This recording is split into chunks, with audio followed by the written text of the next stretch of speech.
This is literally the blueprint of making money from your creative skills. First impressions are really important. Yeah. And the way that you portray yourself, it's how people are going to perceive you. This is not a 9 to 5 anymore. You spend more hours, you save more money, you don't have any luxuries in life. You can watch until you're 60 years old videos on YouTube and do courses, but the day that you have to perform, you won't know what to do.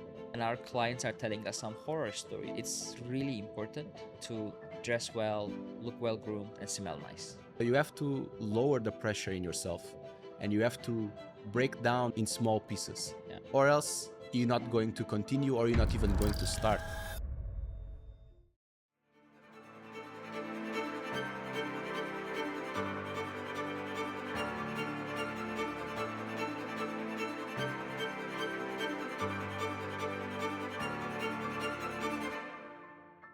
In today's episode, we will be speaking about your first steps as a freelancer. Now, you are a talented individual. You want to start a freelance business. You are creative.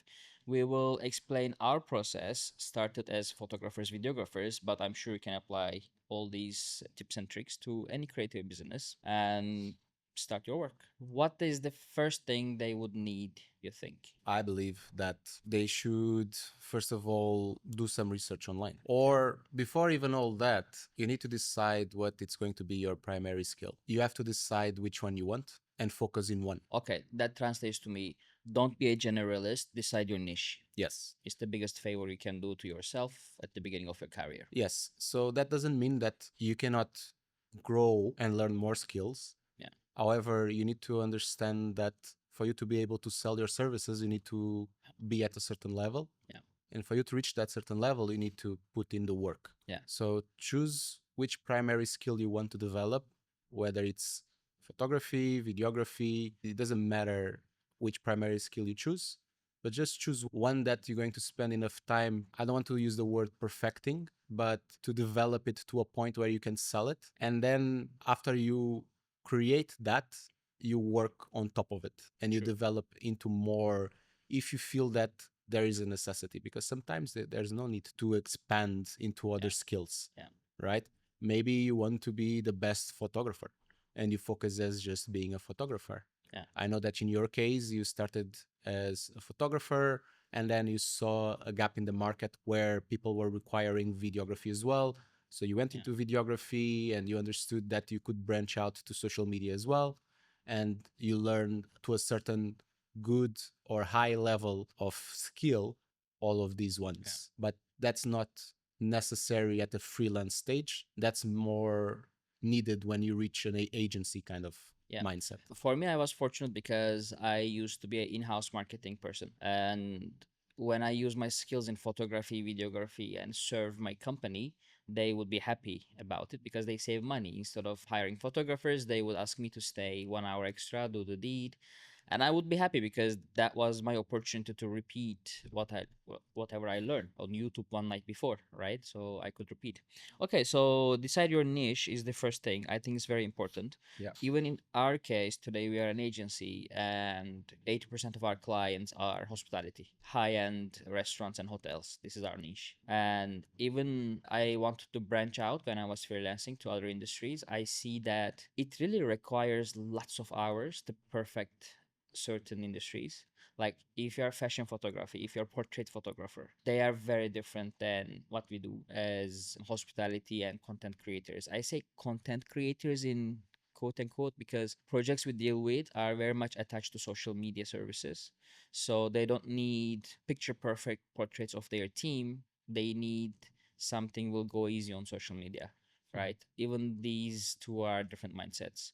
So when you retouch a portrait or a fashion photography, you spend hours on a dress's creases to make it perfect, or you edit a model's face in a way it looks not edited but edited, looking good when you look and looking pleasing, right? So decide your niche and spend your valuable hours learning in depth your niche. Let's do it like this. Yeah. Let's make it as a normal person life. Yeah. You are doing your normal 9 to 5. Yeah. And for some reason, you want to develop a skill. Let's say you are in the customer service industry. That's different skills that you have, let's say more soft skill based, and you want to learn a hard skill, but you don't know how. Throughout this podcast, I think we can go step by step on what would be your priorities Yeah. to reach where you might want to reach, whether it's a freelance, whether it's creating your own business. Then there will be a roadmap. Yeah. And that makes more sense. If I imagine myself as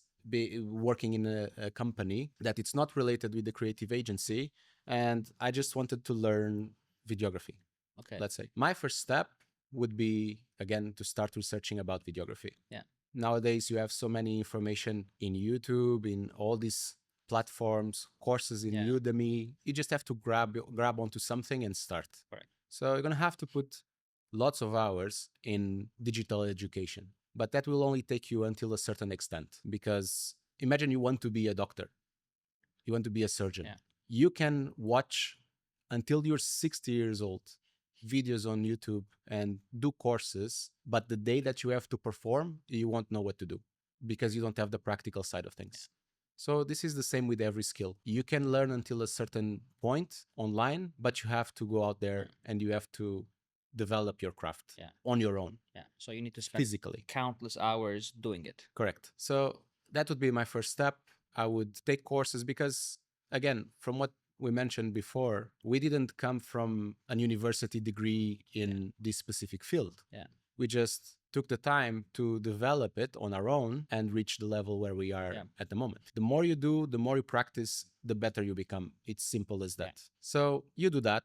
And after, you need to prioritize and understand if this is the goal that you want to reach, you need to sacrifice. You need to sacrifice probably going out with your friends. You need to sacrifice going out to the cinema. For some period of time, you have to set your priorities straight and purchase the tools that you need to be able to continue with the goals that you set. So if it's videography or photography, obviously you're going to need a camera, you're going to need SD cards, you're going to need batteries, you're going to need a full plethora of tools that you're going to need to purchase in order to develop. But that being said, the best camera is the camera you own. If you cannot afford any camera, start with your mobile phone. If you have an old camera sitting at home, start with that. Even like we work with Sony cameras, but my old Fuji camera is there. I really like the pictures coming out of that camera, and if it's fine tuned in Lightroom a bit, can be a client grade. Also, this is not a 9 to 5 anymore. They need to grind more. So you spend more hours, you save more money, you don't have any luxuries in life. You question your life choices at the beginning, like what am I doing? But that first client feeling is very good. Everything gets a bit overwhelming in the beginning because people don't create small goals. They just see the last place where they want to be. And that's a very far away. And it doesn't happen overnight. That's a very far away expectation that they need to break it down. And that is something that creates this paralysis in people, or it creates a fear that don't allow people to start and do whatever they need to do. The small steps in the beginning, those are the hardest, because or you are such a perfectionist, or you are overthinking, or you get overwhelmed with all the things that you have to learn in the beginning, and you put the pressure in yourself that you have to be able to do this from today to tomorrow. You have to be an amazing photographer, you have all these skills, you have to know how to operate a camera, but in reality, things don't happen in one day. Very true. So you have to lower the pressure in yourself, and you have to break down your plan in small pieces, or else you're not going to continue, or you're not even going to start. It's one of the things that happens so often is people have all these dreams, but they don't even start. It just stays as an idea. Without execution, doesn't matter. Because when you start something that is a new skill for you, you will suck. Of course. You'll suck. And this is the thing that it's hard for people to understand.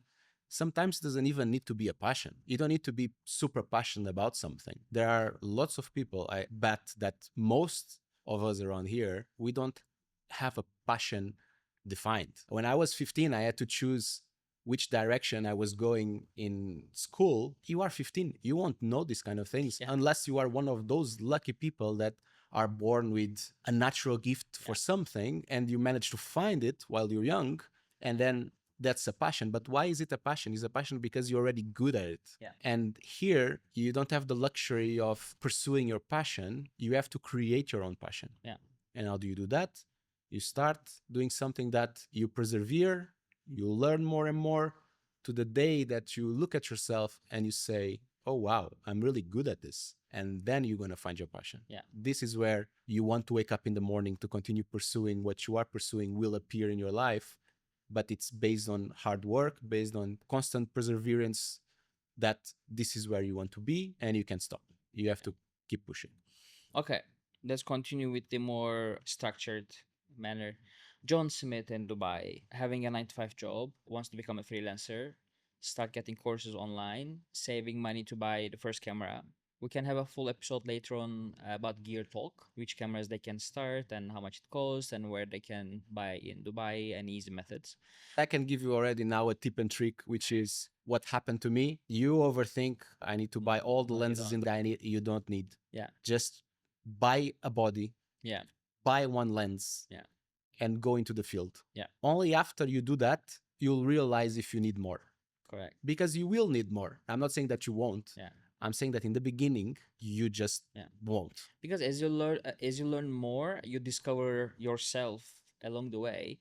A food photographer friend of mine using a macro lens almost for everything, but I never needed that. We use macro lens once in a blue moon for a project, right? So you define along the way what you need. If I purchase a macro lens at the very beginning, Didn't make so any I don't sense. I don't need to buy all the best things in the world. I just need to buy what I need. In the beginning, we were using mainly a 50. Yeah, and my 50 was this Sony cheap ass 50, Yeah, the tiny the one. tiny 50 millimeter. It served me very well. So okay, you're John Smith, working 9 to 5, saving money, learning courses. What I recommend is have a short term and long term plan. We will try to give you a roadmap, a blueprint towards these podcast episodes, but it's up to you to decide what you want from your life. So have a short term and long term plan. Give me an example of a short-term plan and long-term plan. Short term plan is I want to have my first client by this date, and that date should be a close date so you can work towards that date. And then long term plan is by now we are January 2025. By January 2026, I want to save my 6 months of expenses from my 9 to 5 and then quit and go all in. This is an exciting, let's say, midterm. Or you can say in 3 years' time, I want 5 clients paying 10K each, and I want to make that much money, and I want to do these kind of projects. So you can have a goal that you're working towards. Along the way, your goals will change, but having that at the beginning will help your spark, Yeah. basically, because you're going towards a goal. Then this John Smith can have a short term plan, and we will also teach you how to look professional, right? For portfolio, what I did, I work for free. I literally reached out to restaurants and cafes and say, hey, I'm just starting, need to practice my skills. Looks like you need some photography, videography. Why don't I give you 2 hours complimentary from my side? But then you'll let me put you on my website. If you reach out 10 restaurants, 6 of them will say yes. And also because there is no money exchange, there are no expectations from client side, and that's relaxing for beginners. Yeah. You can mess up, you can forget your battery at home, you can go through all the horrible things without very bad consequences, right? I suggest people not to play small, like, oh, I'm a freelancer starter, doesn't matter, look professional. Have a portfolio based website, it's very easy these days. Have a proper email account, not Gmail, not Hotmail, not Outlook. Have with a name, with your name. So, for example, Like in for us is at redspades.com. Yeah, so if you're a freelancer, you want to use your name, it can be hello@johnsmith.com. Yeah. That looks way more professional than johnsmith@gmail.com. There is a really like a weight difference Yeah. between those two. And these are very easy to do. Maybe in one of the episodes, we can put a laptop here and show them step by step where to sign up and how to do it. It's not rocket science. If you can use Photoshop and Lightroom, and if you can get those courses, you have the skills to have your own mail account. You have skills to have a domain in godaddy.com. And then there are so many services. We use Squarespace for our website. It's really drag drop and create. It's your imagination, and easily you can create. If you have a bit of money saved on the side, you don't want to deal with this, you can get a freelancer on Fiverr.com. Let them do everything for you. There are so many ways. There is no excuse to look amateur. So, working for free, I want to talk about this a bit. I'm a big advocate of stick to your prices, don't lower market value of our work, right? Do good work and get the worth of your work, and don't give crazy discounts. So I'm a big advocate of all those things. However, if you're starting new, work for free, because that will remove the pressure from those projects. You can practice in many different industries, many different fields, and meet so many different people. Plus, if you reach out 10 clients and six of them say, yes, let's do the work, and if you keep them happy, they will become your first clients. This is literally the blueprint of making money from your creative skills. And again, doesn't matter if you're a photographer, videographer, you can be a graphic designer, you can be a freelance social media person, or you do only ads management, you don't even do social media, right? Doesn't matter. Start working for free for those clients and let them become your first clients. But for that to happen, you need to look professional. You need to look like you know what you're doing. At the beginning, you might not. Kids these days says fake it until you make it. I don't like this term, but I would say own your role. First impressions are really important. Yeah. And the way that you portray yourself, it's how people are going to perceive you.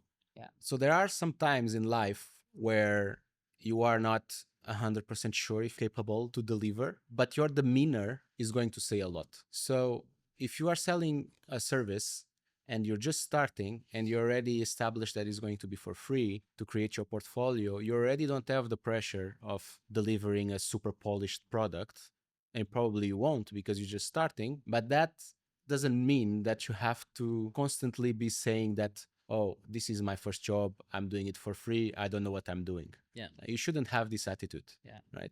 You should go there, be professional, be positive, be confident, because the knowledge you already have is just the practical side that is going to miss if you Yeah. went through all these courses and you saw all this, and maybe before you go into a shoot you rented the camera for a couple of days before and you practiced at home, so you're already aware of the technicality side of the camera. And then yes, you're going to face some challenges when you are at the venue, at the location, shooting what you wanted to shoot, what you offered to shoot, but you cannot transpire to your client that you are not confident about what you're doing. You already set the tone from the beginning saying that you're doing this for free. They're already going to have an idea that obviously you're doing for free for a reason. Yeah. Or else you would ask for a payment. Yeah. So that's already settled. Don't get the mindset in your head that just because you're doing something for free, you cannot deliver something good. Yeah. Because if you go there already prepared and you manage to minimize the mistakes that you can do based on your knowledge, when you arrive, you're for sure going to make mistakes, but you look confident. You don't look like you are an amateur. You, in your mind, you are in control. Everything is going to be much better because the client is going to feel that. So this is where I see a bit of the fake it until you make it is not a lie. It's more of the persona that you are transforming yourself to, not to look as you are lost. Yeah. Also, like, don't fake the part that a beginner, right? I always talk about this. Clear communications is a very key role in any business, but especially for freelancers. They need to learn how to communicate properly and clearly at every step. So from the first reach out, make it very clear that you're a beginner, need to sharpen your skills, and you are giving this for free in exchange of putting those pictures to your portfolio. Yeah. If pictures comes out nice, amazing, everyone is happy. If not, no pressure, but try to exceed expectations. This is how you will convert them to clients. Maybe you can tell us a bit, how do we dress when we go to clients? Today we are casual because it's Sunday and we are filming a podcast episode, but how do we arrive at the client's location? So this question that you're asking me, it's one part of a big puzzle. At the moment, we were talking about managing or reaching a point where you developed your primary skill, which is, let's say for this example, videography. So you learn videography, you learn all about your technical sides, you learn about the knowledge that you take from the internet, you develop all of that, and then you start providing free services in order to compete in this market. So this question that you're asking me, it's one of them. It's one piece of the puzzle. You can be an amazing videographer at some point, but you are not going to having continuous work because of these little pieces not being developed as well. I was mentioning before about first impressions. This is very important. And even before you speak, even before you take a camera, even before you do anything, the first thing that the client is going to notice is all these small things that is your visual presence. And this all requires time. The only way that you can relieve stress from a stressful situation is by being in control. And this is about everything in life. You are putting yourself in an uncomfortable situation because it's not something that you do on a regular basis. So you need to maximize what you can control. Dressing properly, it's one of those things that you can control. So you need to dress the lowest that you can dress like is, I don't even want to say smart casual. I want to say smart elegant. Something. Go with black socks. It can be okay if you go with sneakers, but as long as those sneakers are black, plain, no big logos, no flashy things. Just try to look uniform. Right? Black shirt, black t-shirt, something that blends in. And also your physical side of things, right? You don't go to a shoot without shaving. Or your beard looks good if you are a man, of course, well groomed. Right? You should go have a haircut before if you didn't have it recently. You need to think about all these things because whether we want it or not, that's how society works. You are going to be judged by your appearance, first of all. Unless you are a very big artist accepted by masses and they love you, they adore you, it's a different story. Oh man, if you're already at that level that you are It doesn't matter. But the man or the woman, forget everything that we are saying here. It doesn't apply. But if you're not that person, you're gonna have to develop these small pieces of the puzzle that we are going to provide you throughout the podcast that we are having, because there are a lot of skills that will make you stand out in the market. Or else you're just going to blend in and you won't be able to continue your journey as a freelance to a point where you feel, oh, I'm gaining something out of it. And you might get to a point where you think, okay, this is not for me, or you start feeling that you want to quit, even go back to your 9 to 5 job, or don't even leave it. Right? So when people imagine becoming freelancers, they imagine, oh, I will take banger pictures and my clients will pay me for it and I will make a living out of what I like. You have to be the coffee guy. You should be able to deal with curveballs your clients throw at you during the shootings. And sometimes you need to collaborate other creators. And 80% of your clients will not pay on time. Then what is your plan B? Or you need to do another reach out with your accountant personality. So many things they need to know and learn. If they start thinking about this from the beginning, they will be ahead of the game. Because all other creators will be imagining only taking nice pictures and getting the money for it. But if you're aware that you need to be the accountant guy as well, then you'll be smart enough to set up a system to make your invoice look very professional.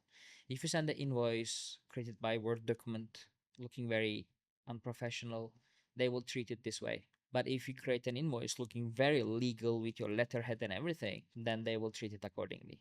So even those small details will matter. In our case, John Smith going to first complimentary shooting. I keep saying complimentary because don't use the word free. It cheapens your brand. Say complimentary. It's always better. Like in hospitality, we never called customers.